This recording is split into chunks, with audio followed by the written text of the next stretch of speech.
Bonjour Johan. Bonjour. Nous sommes sur le stand de tir de Vouzelot à Brou. La chasse va bientôt démarrer. Il m'arrive chaque année de faire quelques battues de petits gibiers et de louper des oiseaux. Alors je voulais savoir justement comment est-ce qu'on pouvait s'entraîner sur des postes en imaginant qu'il y ait une volée de perdreaux qui arrive. Quel type de plateau est-ce qu'on va pouvoir tirer et quel type de gestes on va devoir opérer? Donc nous, en règle générale, ici, on va avoir des plateaux à vous présenter en termes de battues. Vous chassez en battu, je vais vous installer sur ce poste-ci et je vais par exemple vous envoyer, pour vous entraîner, un oiseau simple. On va travailler la même chose que le chasse devant soi. Je vais essayer de vous surprendre en vous envoyant des oiseaux un petit peu aléatoires, avec effet de surprise. Et de temps en temps, je pourrais même me permettre, des fois, de vous envoyer une belle volée de perdreaux pour que vous puissiez être surpris comme à la chasse. Ouais. L'exercice le plus compliqué, c'est de sélectionner un oiseau quand il y en a beaucoup dans le ciel. Et il faut prendre le temps de le faire. Donc vous voyez, je reviens sur beaucoup de questions qu'on a répondues calmement au départ. Ça me permet de sélectionner un oiseau et d'aller le chercher. D'accord? D'accord. La technique est que cette sélection en chasse de battu, j'aurais tendance à vous dire, profitez-en, inversez-la. Ouais. Le premier coup de fusil, on le tirera plus loin et le deuxième plus près. Et maintenant, vous allez me montrer déjà comment vous chassez les oiseaux de battu. Très bien. L'entraînement commence par rapport à voir un petit peu le coup de fusil du client. Ça, ce qui est très important. D'accord. Donc là, en fait, en règle générale, je vais vous montrer les oiseaux. Regardez-les bien. Voilà. Ça, c'est tous les oiseaux que nous pouvons rencontrer. D'accord? Donc, à faire très attention. Et maintenant, je vais vous les envoyer un par un au hasard, comme à la chasse. Ok. Effet de surprise. Très bien. Ce qui est très difficile à travailler. C'est vrai.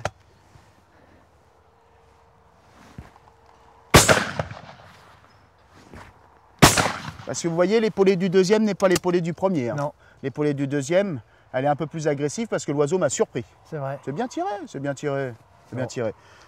Dans beaucoup de stands de ball trap, cette pratique, on ne peut pas la pratiquer. Pourquoi? Parce que les stands de ball trap, c'est souvent des oiseaux techniques. D'accord. Souvent des oiseaux fuyards, très peu d'oiseaux rentrants. Nous, on a vraiment un stand où on peut vraiment vous faire travailler les oiseaux de battu. Ça, c'est très important. Et en plus, on a une belle surprise. Et je vais vous la faire tirer. Vous êtes sur la chasse, vous avez fait attention, les rabatteurs poussent le gibier et vous n'allez pas vous attendre. Voilà comment ça se passe à la chasse, vous avez vu? Donc maintenant, nous allons travailler. Vous voyez, déjà vous avez sélectionné un oiseau, mais en cours de route, vous avez changé d'oiseau. Oui, c'est vrai. Et en changeant d'oiseau, vous avez ouvert les deux yeux pour sélectionner un autre oiseau.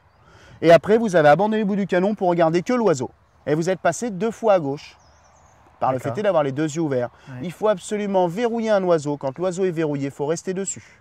Okay. Et il faut surtout bien fermer son œil et regarder le bout du canon. Les oiseaux sont beaux. Hein. Ouais, c'est vrai. Les oiseaux sont beaux. La volée est belle d'ailleurs. Oui, ça c'est clair. Et voilà. On ferme son œil, on suit un oiseau. Il y en a derrière. Voilà, bien tiré. Voyez, calmement. Prendre le temps de sélectionner son oiseau. En fait, le plus compliqué, c'est vraiment la sélection. La sélection de l'oiseau. Ouais, voilà. C'est vrai que souvent, on va avoir tendance à sélectionner un oiseau un peu plus facile. Ouais. Et à mi-chemin, on va s'apercevoir qu'il y en a un autre de plus facile. C'est déjà perdu. On est déjà en train de regarder tous les oiseaux. Quand on a sélectionné un oiseau, on reste dessus. Et on ne s'occupe que de lui. Est-ce que, en fonction du type de battue que je vais faire, est-ce que si c'est une battue de perdreau, une battue de faisan, les choses vont se diversifier en termes de technique et ça va rester en règle générale la même chose. Le faisan va avoir tendance à être des oiseaux beaucoup plus hauts sur la battue. Et le perdreau, ça dépend du perdreau. Le perdreau gris va avoir tendance à voler moins haut sur une trajectoire très linéaire comme des fusées. Ils vont passer la ligne comme des fusées. Donc il faut les épauler très tôt, très loin pour pouvoir les prendre calmement parce qu'ils vont arriver très vite. Et les perdreaux rouges, par exemple, vont s'éclater à la ligne. Et vont voler dans tous les sens. Et pour ce qui est des battues de canards? Et les battues de canards, pareil, des oiseaux de haut vol. Ouais. Des oiseaux de haut vol. Faire attention parce que les canards, il y a un petit souci visuel quand on tire un canard. Il faut faire attention qu'un canard, quand il vient plonger sur un étang, il ne bat pas des ailes. Donc visuellement, on a l'impression qu'il ne va pas vite. C'est une erreur. Ouais. Il plonge, il va très vite. Ouais. Et une levée d'étang, le canard bat énormément des ailes, mais il ne va pas vite. Il commence à décoller. Ouais, d'accord. Il faut faire juste attention à ça. 2 images visuelles. Très bien. Voilà. Merci beaucoup. Merci.